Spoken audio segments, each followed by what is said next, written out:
va droit dans le mur, comment on peut faire. Le constat est clair, les scientifiques sont unanimes. L'humanité est à la veille d'un effondrement. On ne renie pas du tout le fait que ça se présente mal.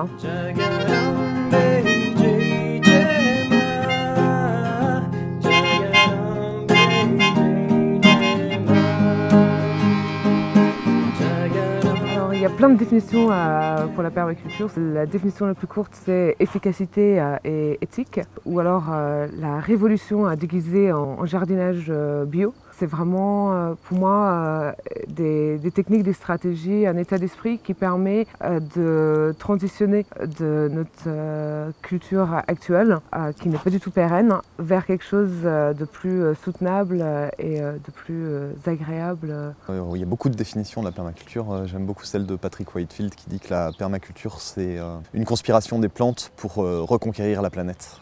La permaculture, c'est une pratique holistique, c'est-à-dire qui considère les éléments comme faisant partie d'un tout. À la base de la permaculture, on a les principes éthiques, prendre soin de la terre, prendre soin de l'humain, créer de l'abondance et la partager équitablement, autour duquel vont s'agencer des principes de conception qui vont nous amener à visiter les différents domaines de la vie, l'habitat par exemple, la santé et le bien-être spirituel, l'éducation, l'art et la culture.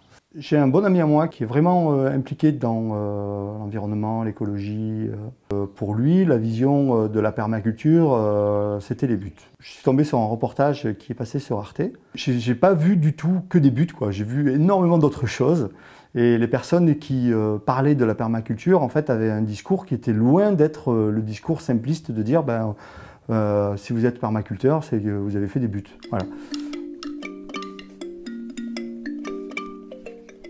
Alors, un CCP, donc un cours certifié de permaculture, c'est au moins 72 heures d'enseignement. En France, c'est surtout sous le format 13-14 jours d'affilée, tout le monde sur place, etc. Même si de plus en plus, il y a d'autres formules qui existent. Donc voilà, le programme, ça se divise en fait en 4 morceaux. En fait, il y a la partie théorique, donc sur l'éthique, les principes, les méthodologies de design et les outils de design.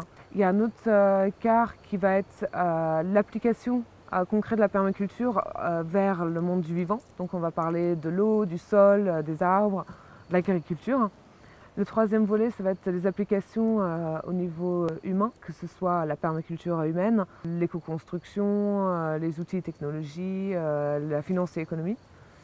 Et le quatrième volet, ça va être du temps pour que les participants puissent expérimenter justement tous les outils, les méthodologies qu'ils ont et toutes les connaissances qu'ils ont reçues pendant le stage et qu'ils avaient avant pour faire un design du lieu. Et ça leur permet de mettre en pratique et d'intégrer les enseignements reçus. Souvent, on repart avec plus de questions que de réponses. Se poser les bonnes questions et avoir les informations pour aller chercher les informations pertinentes pour qu'ils puissent trouver des solutions et des techniques adaptées à leur contexte.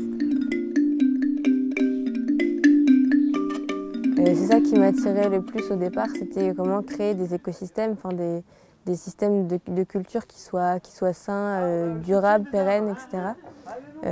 Au final, après, je me suis rendu compte qu'il y avait plein d'autres aspects, comme les aspects de la permaculture humaine, dont on ne parle pas beaucoup, mais qui sont quand même hyper intéressants. Puis il y avait toute l'éthique, tous les principes, et finalement, ça collait vachement à moi ce que j'aime, moi ce que je ressens, moi comment je vis en fait, et comment j'ai envie de vivre.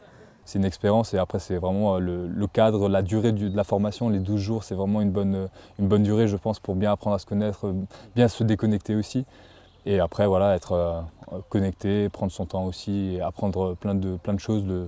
La formation elle est complète et l'emploi du temps il est riche, donc vraiment beaucoup de choses à apprendre. Et voilà. On voit vraiment de la science humaine, le partage, l'entraide, le partage de connaissances.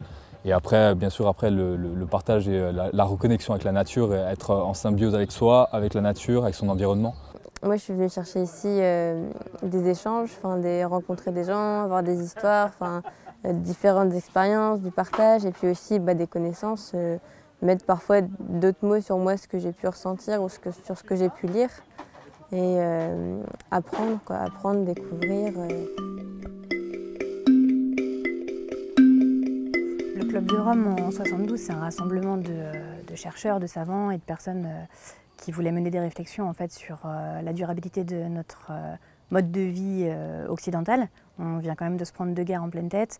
Les gens, ils ont envie de se faire plaisir. On leur dit que voilà, pour être heureux, il faut avoir des tas de trucs et on leur propose. Et c'est facile d'accès. Donc les gens, ils ont vraiment envie, hein, et ce qui peut se comprendre. Donc le Club de Rome fait le constat, dans le rapport qu'ils ont publié, The Limit to Growth, ils font le constat que notre mode de vie actuel, il n'est pas durable dans le temps. Et donc là, déjà en 1972, on sait que si on continue comme ça, on va droit dans le mur. De là, en fait, en 1974, il y a Bill Mollison, donc, qui est professeur à l'université de Hobart en Tasmanie, qui rencontre un étudiant, donc David Holmgren. Et donc ensemble, ils réfléchissent justement à chercher des solutions à ce cadre-là qui est posé. C'est-à-dire que aujourd'hui, on va droit dans le mur, comment on peut faire? Et donc ils réfléchissent ensemble à des solutions et donc ils font une proposition qui est la permaculture à travers leur livre Permaculture One. Et c'est comme ça que la permaculture elle est née. C'était vraiment une réponse, une proposition de réponse et de solution par rapport à un contexte qui était posé en fait. Et aujourd'hui, ça trouve tout son sens, ça fait beaucoup d'émules. Il y a des CCP qui se donnent partout dans le monde. On en retrouve là en France depuis une dizaine d'années. Ça a pris beaucoup d'essor et aujourd'hui on est à plus de 10, 20 CCP par an en fait, à différents endroits. Mais il y a toujours de plus en plus de monde qui ont envie d'apprendre ce que c'est, de comprendre pourquoi et de se former là-dessus. C'est un sujet sur lequel il y a beaucoup de permaculteurs qui se penchent de plus en plus. Justement, au début, c'était beaucoup focalisé sur le jardin, mais de plus en plus, en ayant le constat que des projets de ferme, les projets de jardin, ce qui faisait capoter ces projets, c'était pas tant parce qu'on avait planté des arbres au mauvais endroit, c'était les relations humaines, c'était le couple qui se séparait ou le collectif qui n'avait pas trouvé les outils pour être pérenne. Et c'est ça qui faisait que des bels projets agricoles ou de jardinage ou de jardins partagés se sont arrêtés. C'était parce qu'il n'y avait pas suffisamment de prise en compte de cet aspect humain. Prendre soin de soi, prendre soin de la relation à l'autre et le prendre soin du groupe, qui sont vraiment des éléments clés à prendre en compte. Et puis même si on est vraiment un projet solitaire, il y a forcément des interactions avec les voisins, avec la municipalité, avec des clients potentiels. Donc c'est quelque chose à réfléchir lorsqu'on fait un design.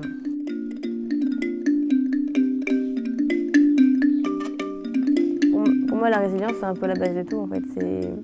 J'ai eu une période en fait, où quand j'ai commencé à m'intéresser à l'écologie, où j'ai vu un peu tous les dégâts qu'il y avait partout. Je me disais, c'est pas possible, quoi. Enfin, c'est foutu, etc.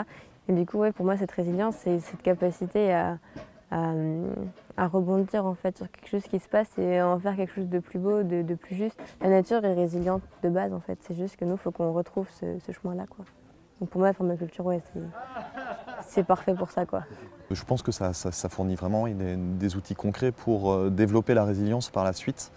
En appréhendant son écosystème comme étant un tout composé de différents éléments qui interagissent les uns avec les autres. Et en soignant ces relations justement entre les éléments, on favorise la résilience et on n'est plus dépendant d'un seul élément, en l'occurrence le pétrole aujourd'hui. On va dans le mur. Le problème, c'est pas de savoir si on va dans le mur. Le problème, c'est de savoir à quelle vitesse on y va. Et si on y va à 30 km/h, le mur sera plus facile à prendre que si on y va à 100 km/h. Donc du coup, la résilience, elle passe par un mode de vie qui est complètement différent. Et ça veut dire, les modes de permaculture nous apporteront les outils nécessaires pour pouvoir avoir ce mode de résilience. C'est obligé. J'en vois pas d'autres. Il faut qu'on soit en symbiose avec la nature. Il faut qu'on soit en symbiose avec l'humain. Il faut qu'on soit en symbiose avec notre habitat pour avoir le moins d'impact possible sur l'environnement. La résilience, elle viendra du bas vers le haut et non pas le contraire. La permaculture, pour moi, en un mot, c'est un espoir. C'est un regard résolument positiviste. Et ça donne beaucoup d'idées pour la suite. C'est vraiment libérateur. On est vraiment dans une optique de faire sa part. Parce que bon, c'est pas pareil que tout seul chez soi lire un livre. Et maintenant, à vous de jouer!